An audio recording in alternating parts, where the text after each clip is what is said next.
Madame, Monsieur, bonjour, merci de nous rejoindre. Tout de suite, les titres de l'actualité. Le président de la République, Abdelmadjid Tebboune, a reçu un appel téléphonique de son frère, le président tunisien Kais Saied, qui lui a exprimé ses sincères condoléances suite à l'accident de la chute d'un bus de transport de voyageurs.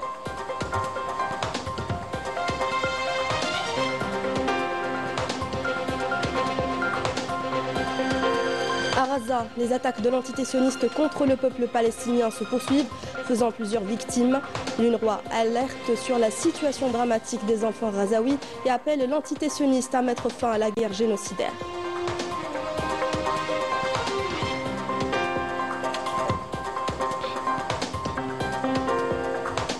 Nouvelle dérive raciste en France. Les propos de l'ex-ministre Noël Lenoir visant les Algériens suscitent l'indignation et ravivent le débat sur le discours de haine.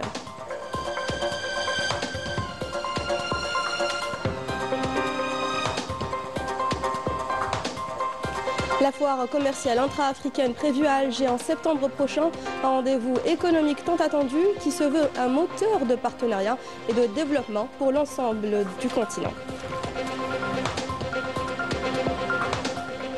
Bienvenue à tous.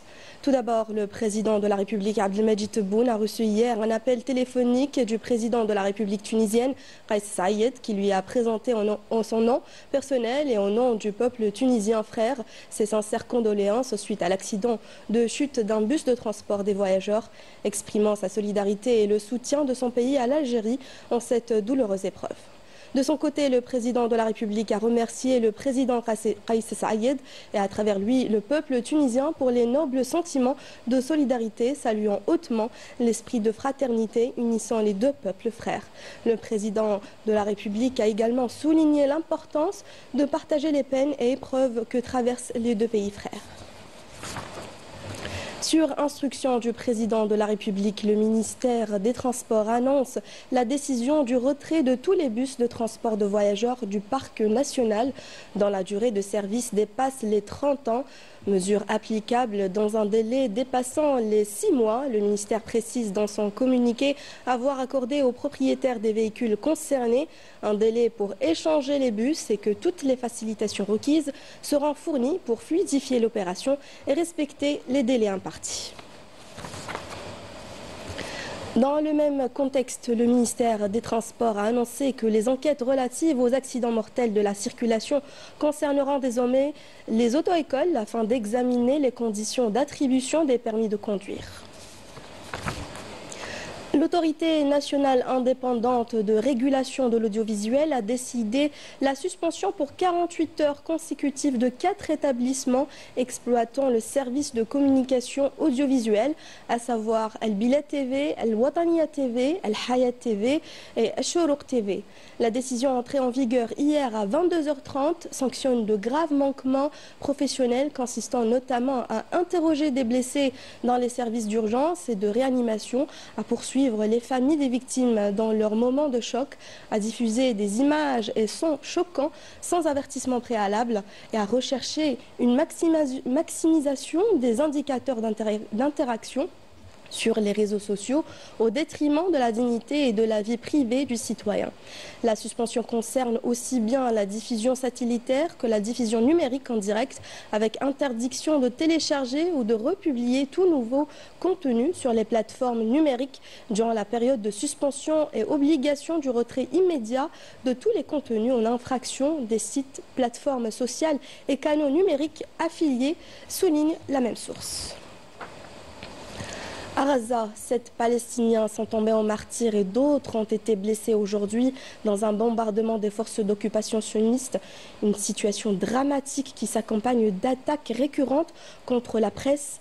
L'entité sioniste, déjà accusée de viser les journalistes, a vu son bilan s'alourdir avec la découverte des ossements de la reporter Marwa Msellem.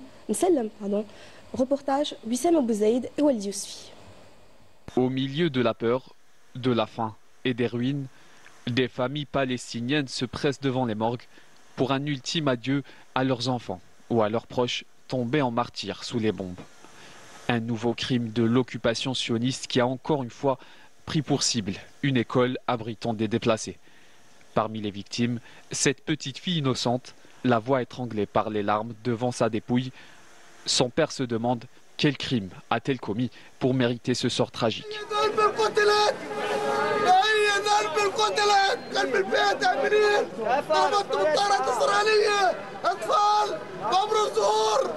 Autre scène insoutenable, à quelques kilomètres de là, des ossements et des crânes ont été exhumés des décombres. Selon les autorités locales, ils appartenaient à la journaliste Marwa Msellem et à des membres de sa famille, tués il y a plus d'un mois et demi sous les frappes de l'entité sioniste dans le quartier El Toufah. Ce qui est arrivé à Marwa Msellem n'est ni un accident, ni une bavure. C'est une exécution, un crime israélien contre l'humanité, contre la liberté de la presse, pour étouffer la vérité.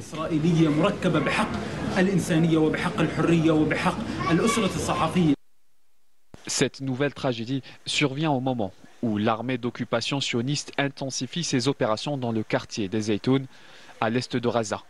Elle resserre son étau, annonçant une nouvelle étape d'une guerre d'extermination qui dure depuis plus de 22 mois, au mépris du droit international.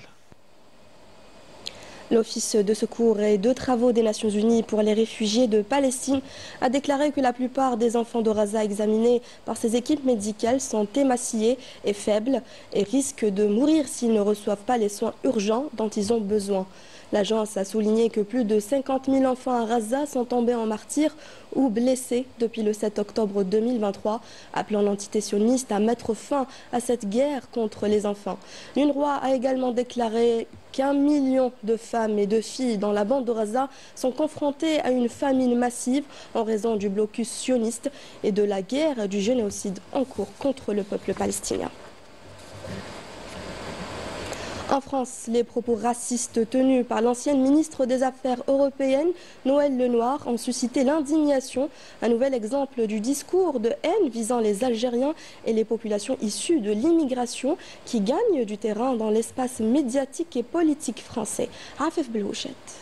CNews, 8 août. Plateau estival, climat fond. Noëlle Lenoir, ex-ministre, ex-sagesse supposée du Conseil constitutionnel, balance. Pas un lapsus, pas un débordement, mais un manifeste. Vous avez des millions d'Algériens qui présentent des risques majeurs, qui peuvent sortir un couteau dans le métro, dans une gare, dans la rue, n'importe où, ou prendre une voiture et rentrer dans une foule. Silence, plateau qui tousse et une France qui s'habitue. 4 jours plus tard, Lenoir rectifie. Enfin, elle prétend. Il fallait évidemment entendre des milliers, non pas des millions. Comme si la calculette effaçait la charge, comme si l'outrage devenait mesure. Et puis, l'argument qui claque, ce sont... Se frapper d'OQTF. Des clandestins, donc suspects, une minorité certes, mais bonne à stigmatiser pour l'éternité.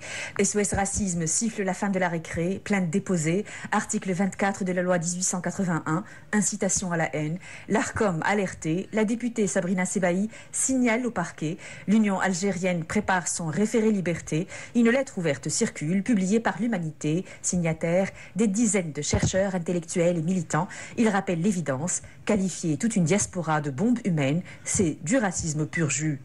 Entendre ces propos est tellement choquant. Je ne croyais pas ce que j'entendais. C'est affreux.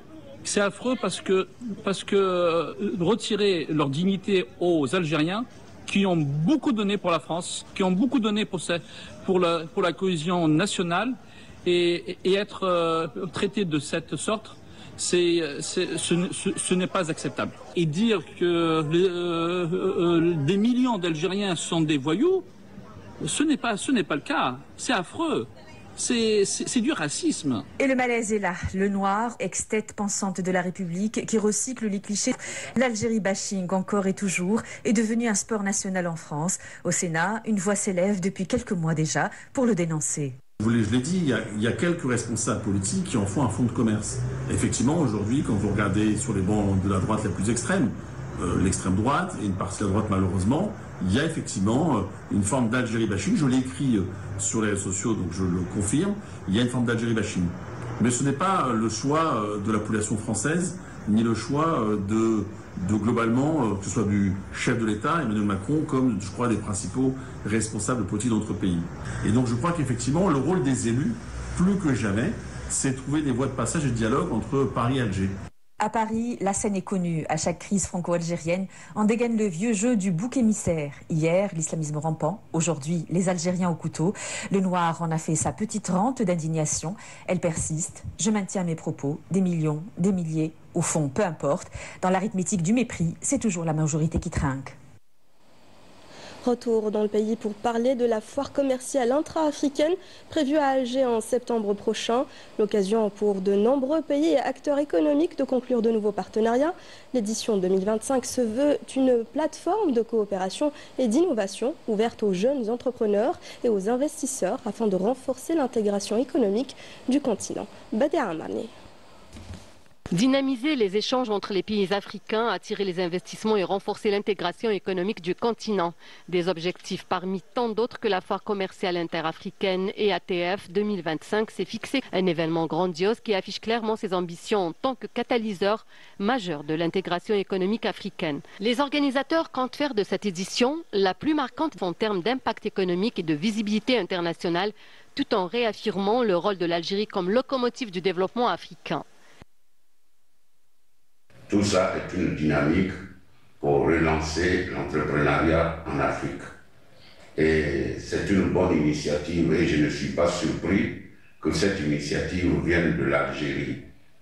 C'est un pays qui a toujours été à l'écoute de l'Afrique et qui a toujours œuvré pour l'intégration africaine, qu'elle soit sécuritaire, politique, économique, sociale. Les ATF est également un espace consacré aux jeunes entrepreneurs africains créateurs de start-up, aux étudiants universitaires et chercheurs en quête d'opportunités de partenariat à tous les niveaux. Des journées spéciales ouvertes aux pays et aux entités des secteurs publics et privés pour faire valoir leurs opportunités en matière de commerce, d'investissement, de tourisme et de culture seront au rendez-vous. Cette belle rencontre qui est la foire commerciale intra-africaine attend des milliers de personnes, 75 pays, 44 milliards de chiffres d'affaires attendus en business, en B2B. Et cette belle opportunité sera, à travers le village des startups, sera une belle opportunité pour nos startups, pour notre création d'entreprises et pour valoriser notre jeunesse autour des startups. L'écosystème des startups en Afrique connaît une évolution quand même remarquable, qui est portée par une jeunesse travailleuse, une jeunesse entreprenante, l'essor du numérique et l'appui croissant des investisseurs locaux et internationaux. En tant qu'Union internationale des hommes d'affaires, nous avons beaucoup de projets dans le domaine économique et nous sommes très regardants sur la participation de la jeunesse africaine car elle constitue l'avenir de l'Afrique et de son développement. L'Algérie compte bien faire de ce rendez-vous d'envergure un levier d'émergence économique. L'édition 2025, qui bénéficie d'un grand intérêt et du soutien des autorités algériennes, marquera une nouvelle étape dans le processus d'émancipation économique du continent africain. C'était le journal de la rédaction. Merci à vous de l'avoir suivi. Excellente journée à tous.